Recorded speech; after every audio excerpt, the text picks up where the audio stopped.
பர்திமேயு சுவிசேஷ ஊழியங்கள் வழங்கும் நற்செய்தி நேரம். தேவ செய்தி பாஸ்டர் ஆர். அகஸ்டின். இந்த நாளில் உங்களோடு நான் பேசி வருகிறேன். தேவன் கொடுத்த ஒரு வார்த்தை வைத்துத்தான் உங்களோடு பேசி வருகிறேன். ஏன்னா அநேகர் சில நேரங்களில் கேட்குறீங்க, பிரதர் நான் சுகமாயிருவேனா? ஏன்னா போன வாரம் ஒருத்தர் என்கிட்ட கூப்பிட்டு கேட்டார், 7 மாதமாக ஒரு நர்சிங் ஹோமில் இருக்கிறேன், காலில் ஒரு சுகர்னால் புண்ணு வந்துச்சுங்க, ஆறவே மாட்டேங்குது, மருத்துவரையில் சொல்கிறாங்க, எப்பா இது வீடு மாதிரியே கடைசியில் ஆயிட்டீங்களே அப்படிங்கிறாங்க. எனக்கு அந்த விடுதலை கிடைக்குமா? எனக்கு நோயிலிருந்து விடுதலை கிடைக்குமா? பல பேருக்கு அது வேடிக்கையாய் தெரியலாம், ஆனால் அவர் படுகிற வேதனையை நான் பார்க்கிறேன். ஏன்னா எரேமியா சொன்னார், உன் புண் ஆறாததாயும் உன் காயம் கொடிதாயும் இருப்பானேன் என்று சொன்னார். இன்றைக்கு எத்தனை பேர் மனதில் புண், வியாதியினால் புண், சுகர்னால், சில நேரம் ஆறவே ஆறாத ஒரு நிலை. என் தேவன் ஆறாத மனப்புண்ணை ஆற்றுகிறவர், தீராத மன துன்பங்களை தீர்க்கிறவர், மாறாத கொடுமைகளை கூட மாற்றுகிறவர். நமக்கு இன்றைக்கு ஒரு வார்த்தையை சொல்லுகிறார், இதோ நாட்கள் வரும், இதோ நாட்கள் வரும். எனக்கு அன்பானவர்களே, எத்தனை பேர் இந்த தொலைக்காட்சி முன்னாடி எனக்கு ஒரு எதிர்காலம் உண்டா என்று காத்திருக்கிறீங்களே, நிச்சயமாக சொல்லுவேன், உங்களுக்கு ஒரு எதிர்காலம் உண்டு. அது எப்போ பிரதர்? நிச்சயமாக வரும். ஆனால் நீங்களும் நானும் விசுவாசிக்கணும். உங்களுடைய வேதாகமத்தை எங்கே இருந்தாலும் சரி, தயவு செய்து தேடி எடுத்து கையில் வைத்துக்கொண்டு அப்போஸ்தலர் நடவடிக்கைகள் 4ஆம் அதிகாரம் 22வது வசனத்தை, அப்போஸ்தலர் நடவடிக்கைகள் 4ஆம் அதிகாரம் 22வது வசனத்தை தயவு செய்து தேடி எல்லாரும் கையில் எடுப்பீங்களா? அப்படி எடுக்கிற போது வரைக்கும் நீங்களும் நானும் பாடுமா?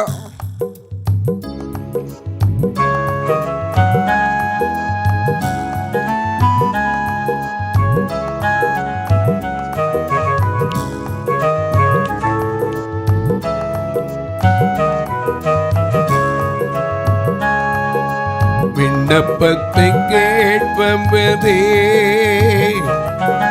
கண்ணீரை காண்பதே, சுகம் தருவதே, ஸ்தோத்திரம் ஏசையா.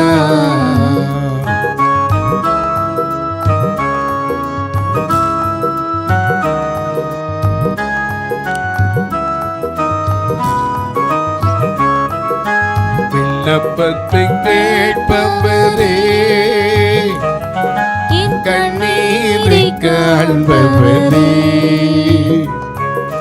சுகம் தருவதே, ஸ்தோத்திரம் ஏசையா.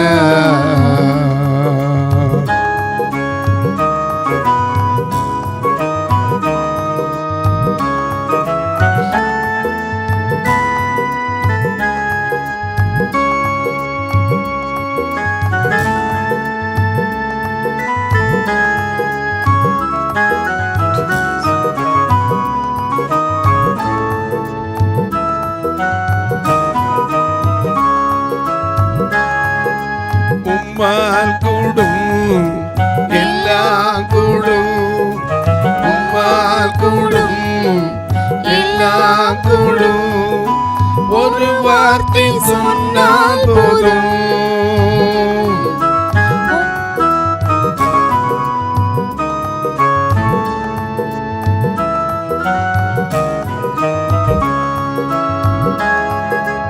உம்மால் கூடும் எல்லாம் கூடும், வார்த்தை சொன்னால் போதும் ஐயா.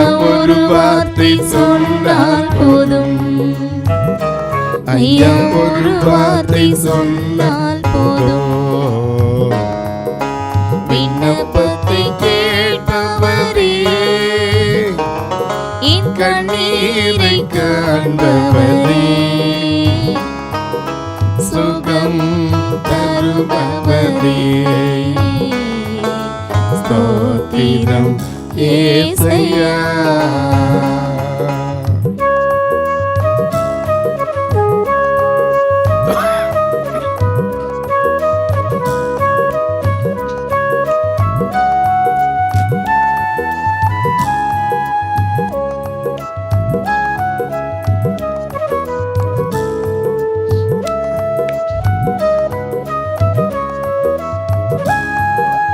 என் நோய்களை சிலுவையிலே, என் நோய்களை சிலுவையிலே சுமந்து தீர்த்தீரையா.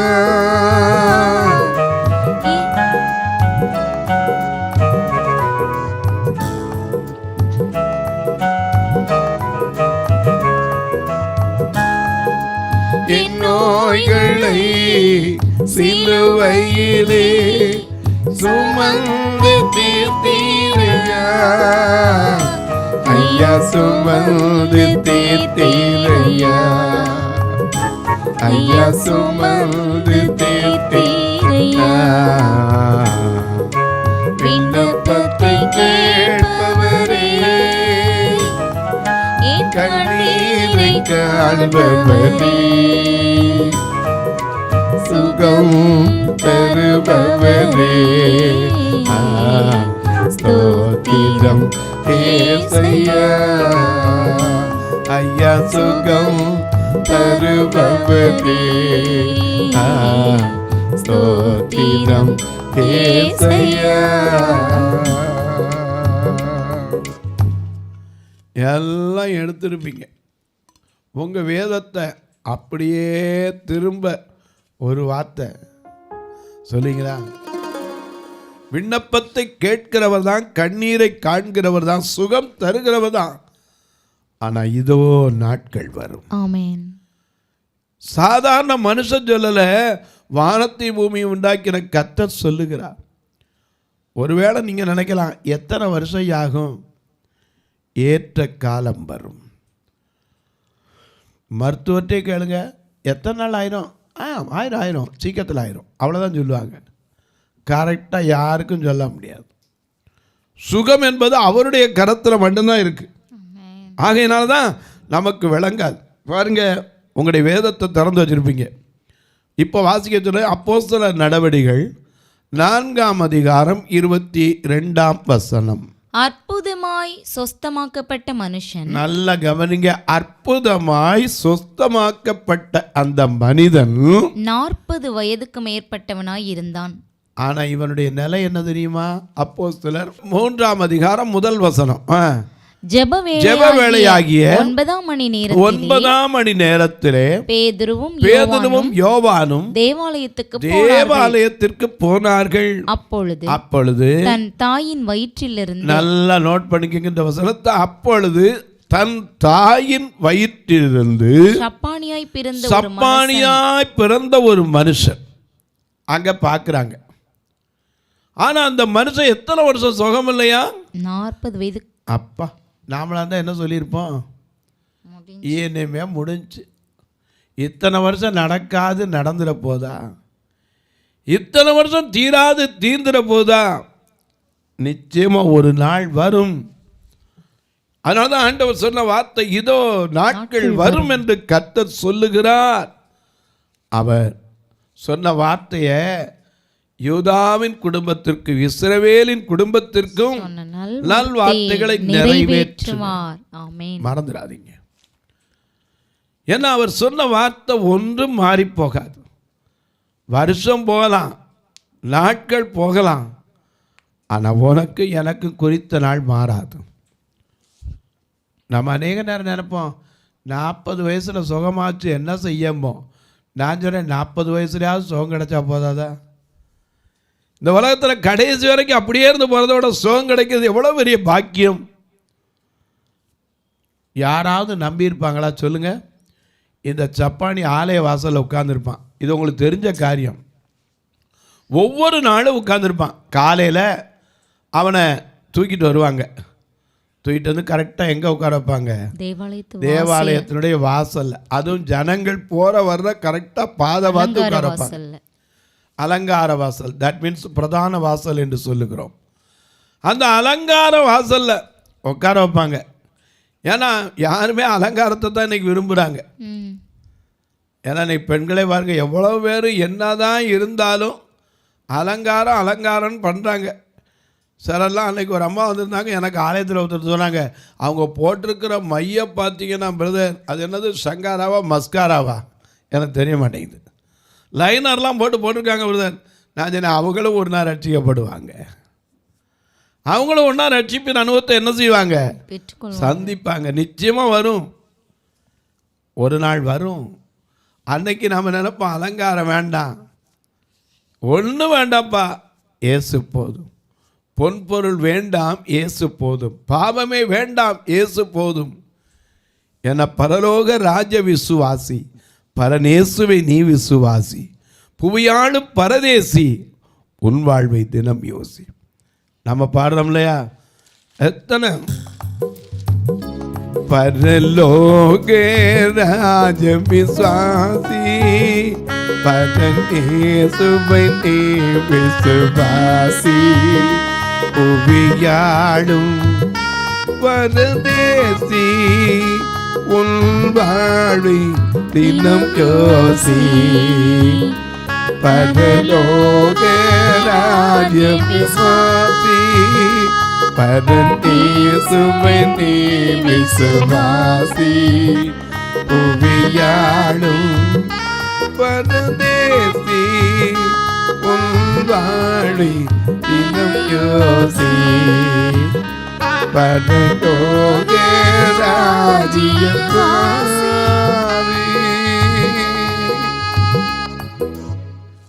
ஐயா, பரலோகத்தை நாம் வாஞ்சிக்கிற நம்முடைய குடியிருப்பு பரலோகங்கிறோம். ஆனால் இந்த பூமியில் வாழும்போது சுகம் மிக மிக அவசியம். ஆமென். ஆனால் இந்த மனுஷன் எத்தனை நாள் உட்கார்ந்து யோசிச்சு பாருங்க, நாமளே வெறுத்திருப்போம். தாயின் வயிற்றில் பிறந்தது முதல் இந்த பூமியில் ஒரு எட்டு எடுத்து பூமியில் வச்சு நடந்ததில்லை. இன்னைக்கு எத்தனை தாய்மார்கள் தான் பிள்ளைகளை வச்சுக்கிட்டு, ஐயோ என் பிள்ளை நடக்காமலே இருக்கே, என் பிள்ளை நடக்க மாட்டேங்குதே, கால் வளைஞ்சு இருக்கே. சிலர்லாம் சொல்லியிருக்கான் இருள் அடிச்சிருக்கும், சிலர் சொல்லியிருக்கலாம் நரம்பு தழைச்சிருக்கும். எதுவாக இருந்தாலும் சரி, கர்த்தர் உன் பிள்ளை நடப்பதை உன் கண்கள் காணும். யோபு சொன்னானே, அந்நிய கண்கள் அல்ல, என் சொந்த கண்களே அதை காணும். ஏன்னா என் மீட்பர் உயிரோடு இருக்கிறார். அவர் கடைசி நாளிலும் பூமியின் மேல் நிற்பார் என்பதை அறிந்திருக்கிற நீங்கள், நிச்சயமா அவர் தளர்ந்த கைகளை திடப்படுத்துவார், தள்ளாடுகிற முழங்காலை பலப்படுத்திய தீர்வார். இன்னைக்கு எத்தனை தாய்மார் எந்தெந்த கிராமத்தில், எனக்கு தெரியாது, போலியோ அட்டாக்னால அல்லது ஒருவேளை ஏதாவது ஒரு சின்ன காரியத்தினால பிள்ளை கால் வளைஞ்சிருக்கு, நடக்க மாட்டேங்குது, இந்த பிள்ளை இப்படியே தான் இருந்துருமா, இல்லை இந்த பிள்ளை நல்லா நடக்குமா, எத்தனை பேர் பயத்தோடு இருப்பீங்க.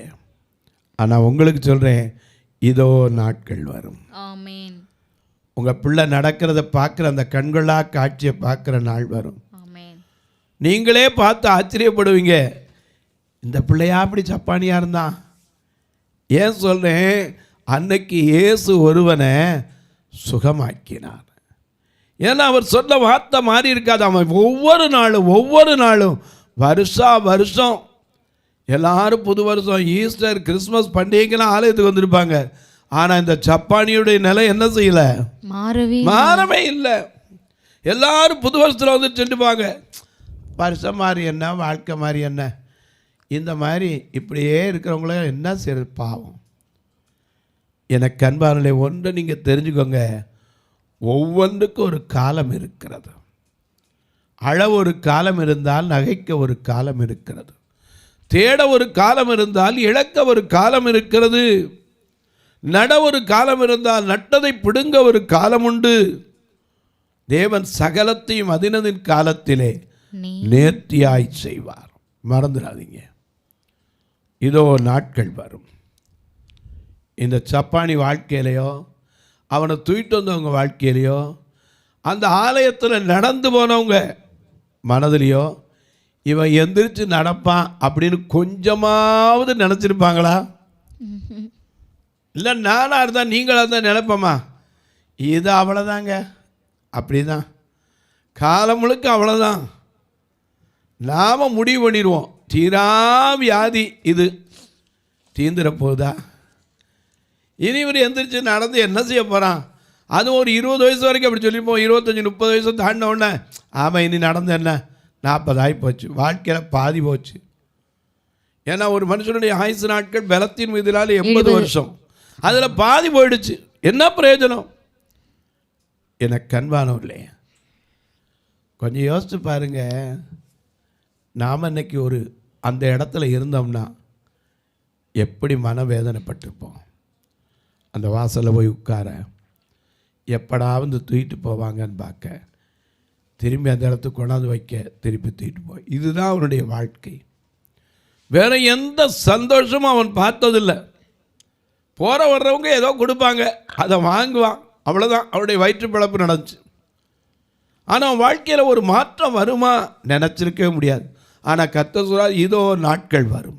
ஆமென். நல்ல வார்த்தைகள் நிறைவேற்றும். ஏன்னா அவர் என்ன நல்ல வார்த்தைகள்? ஆண்டவர் விரும்பினது என்ன? சப்பானியெல்லாம் நடக்கணும், முடவரெல்லாம் நடக்கணும், குருடரெல்லாம் பார்க்கணும், ஊமைகளெல்லாம் பேசணும். இதுதான், இதுக்கு தான் இயேசு இந்த உலகத்தில் வந்தார். இழந்து போனதை தேடவும் ரட்சிக்கவுமே மனுஷகுமாரன் பூமிக்கு வந்தார். ஆகையினால இவன் தன் கால்களில் பலத்தை இழந்திருந்தான். யாரும் நடத்திருக்க மாட்டாங்க. ஒரு நாள் எப்பவும் போல உட்கார்ந்துருந்தார்.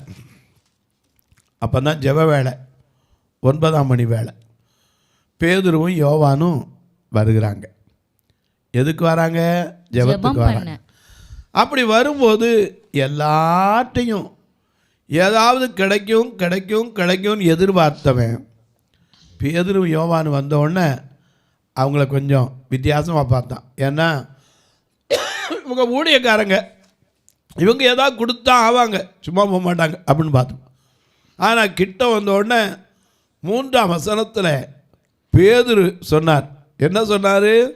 வாசிங்க. அவர் கிட்ட வந்த உடனே இவன் தேவாலயத்திலே பிரவேசிக்க போகிறார். அவர் தேவாலயத்திலே பிரவேசிக்க போகிற போது பேதுருவையும் யோவானையும் கண்டு பிச்சை கேட்டான். அவனுடைய வழக்கம் போல உள்ள ஆக்டிவிட்டீஸ் ஒவ்வொருத்தர் கேட்காம, ஐயா அம்மா ஏதாவது கொடுத்துட்டு போங்க, என்னால் நடக்க முடியாது, எந்திரிச்சு எந்த வேலையும் செய்ய முடியாது, இறக்கப்பட்டு ஏதாவது செய்யுங்க கேட்டிருப்பான். அதே போல இவங்ககிட்ட கேட்டான். பேதுருவும் யோவானும் அவனை உற்று பார்த்து எங்களை நோக்கி பார் என்றார்.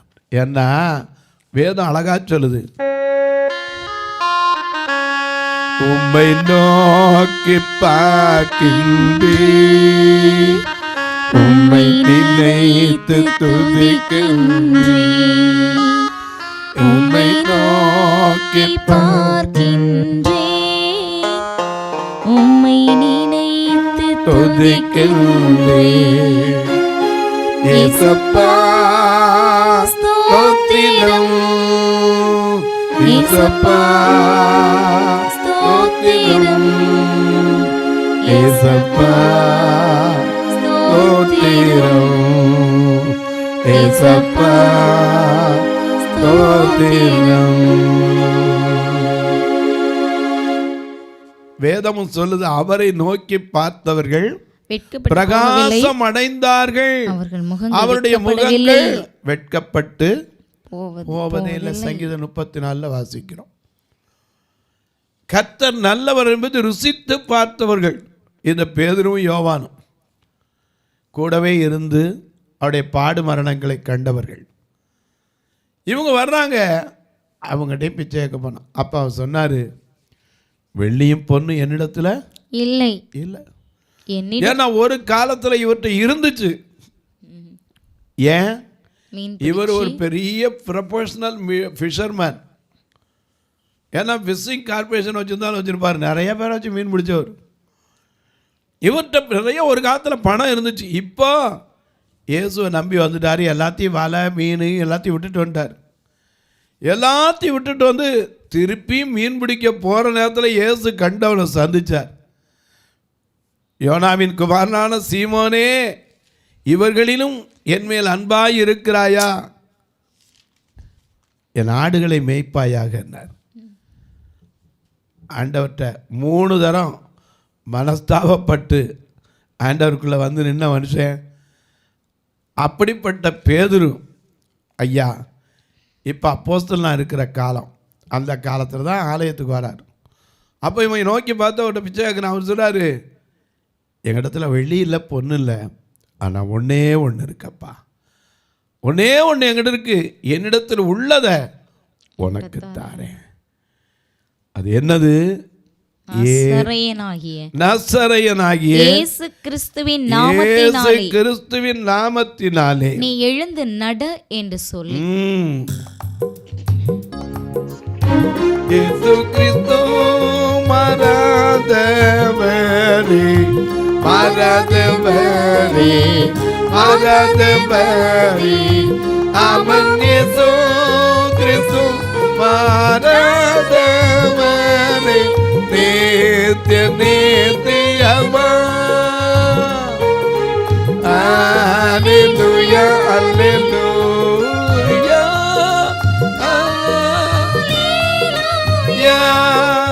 அல்லேலூயா, அல்லேலூயா, அல்லேலூயா, அல்லேலூயா. இயேசு கிறிஸ்து மறந்தவரே, மறந்தவரே, மறந்தவரே, அவன் இயேசு கிறிஸ்து மறந்தவரே,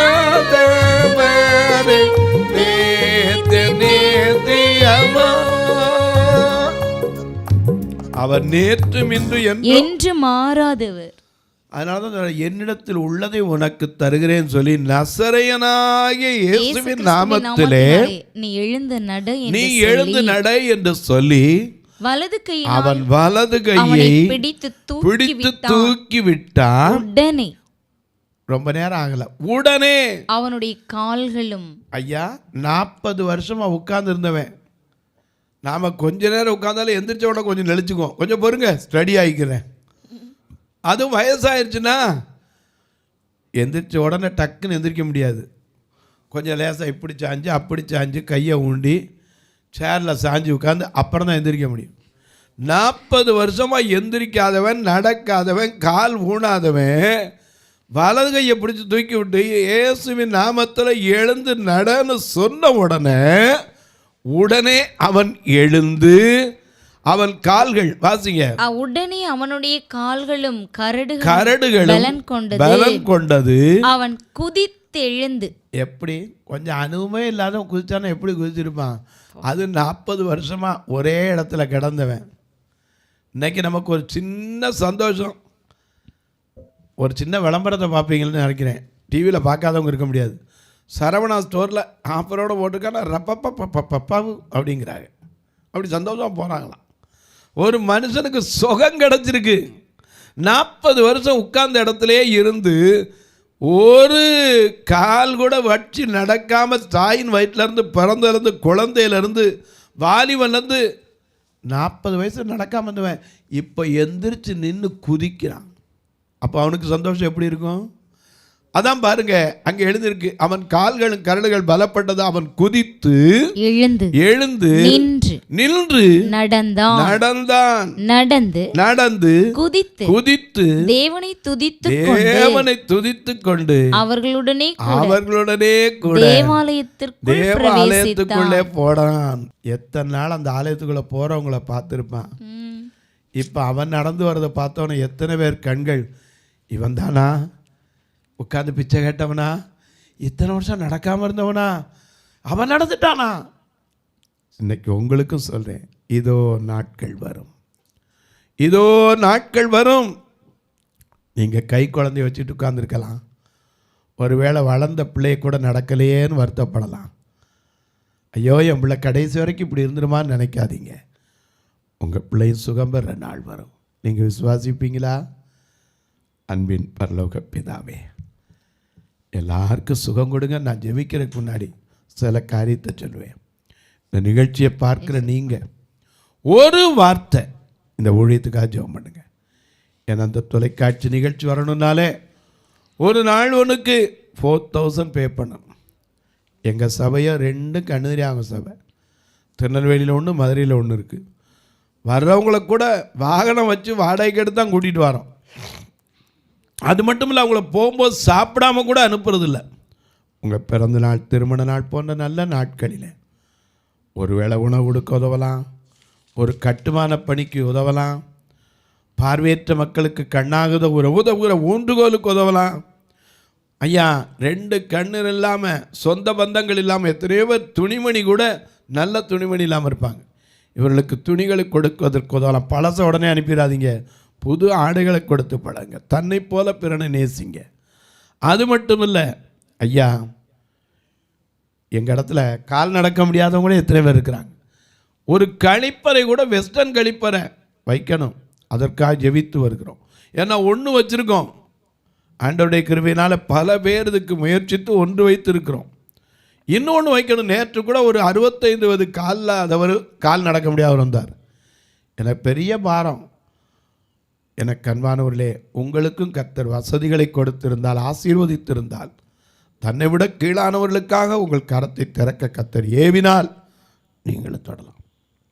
எப்படின்னு கேட்பீங்க? இதில் 2 நம்பர் வந்துக்கிட்டே இருக்கும், ஜிபே, ஃபோன்பே. நீங்கள் அது வழியாக தாராளமாக தொடர்பு கொள்ளலாம்.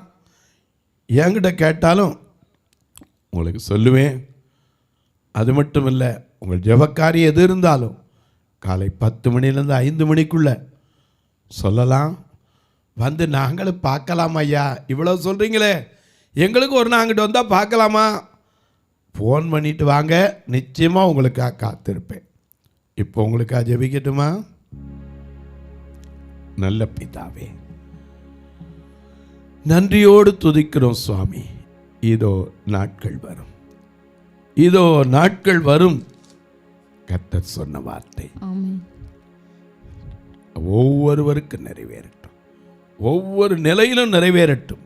யார் யார் எந்தெந்த நிலையில் எதிர்பார்த்து இருக்கிறார்களோ அவர்களுக்கெல்லாம் கைகூடி வரட்டும். இயேசுவின் நாமத்தில் பிதாவே, ஆமென். சபை ஆராதனை ஞாயிறு காலை 10 மணி முதல் 12 மணி வரை. இடம் பர்திமேயு சுவிசேஷ ஆலயம், அன்னை சத்யா நகர், இளமனூர் அஞ்சல், சக்கிமங்கலம் வழி, மதுரை மாவட்டம். பின்கோட் 625201 மற்றும் பர்திமேயு சுவிசேஷ ஜெப வீடு, flat number 107, Eden garden, Muthur, Tirunelveli. Pincode 627011. சிறப்பு உபவாச கூட்டம் ஒவ்வொரு மாதமும் 2வது சனிக்கிழமை காலை 10 மணி முதல் 1 மணி வரை நாகர்கோவில் YMCA ஹாலில் வைத்து நடைபெறுகிறது. மற்றும் ஒவ்வொரு மாதமும் 4வது சனிக்கிழமை காலை 10 மணி முதல் 1 மணி வரை திருநெல்வேலி புதிய பேருந்து நிலையம் அருகில் உள்ள கிரேஸ் ஹாலில் வைத்து நடைபெறுகிறது. எங்கள் எல்லா ஆராதனைகளிலும் கலந்து கொண்டு தேவனை மகிமைப்படுத்த அன்பாய் அழைக்கிறோம். உங்கள் உதாரத்துவமான காணிக்கைகளினால் இவ்வூழியத்தை தாங்க விரும்பினால் R Augustine, account number 5021364331, IFSC code IDIB 000B066, Indian Bank, BP Kulam, Madurai. GPay number 9842181917, BGM ministries மற்றும் 9442559772, பிளைண்ட் மினிஸ்ட்ரீஸ் அகஸ்டின். உங்கள் தொடர்புக்கு பாஸ்டர் ஆர் அகஸ்டின், பர்திமேயு சுவிசேஷ ஊழியங்கள், நாகமலை, புதுக்கோட்டை, மதுரை 625019. தொலைபேசி எண்கள் 9842181917 மற்றும் 9442559772. கர்த்தர் தாமே உங்களை ஆசீர்வதிப்பாராக.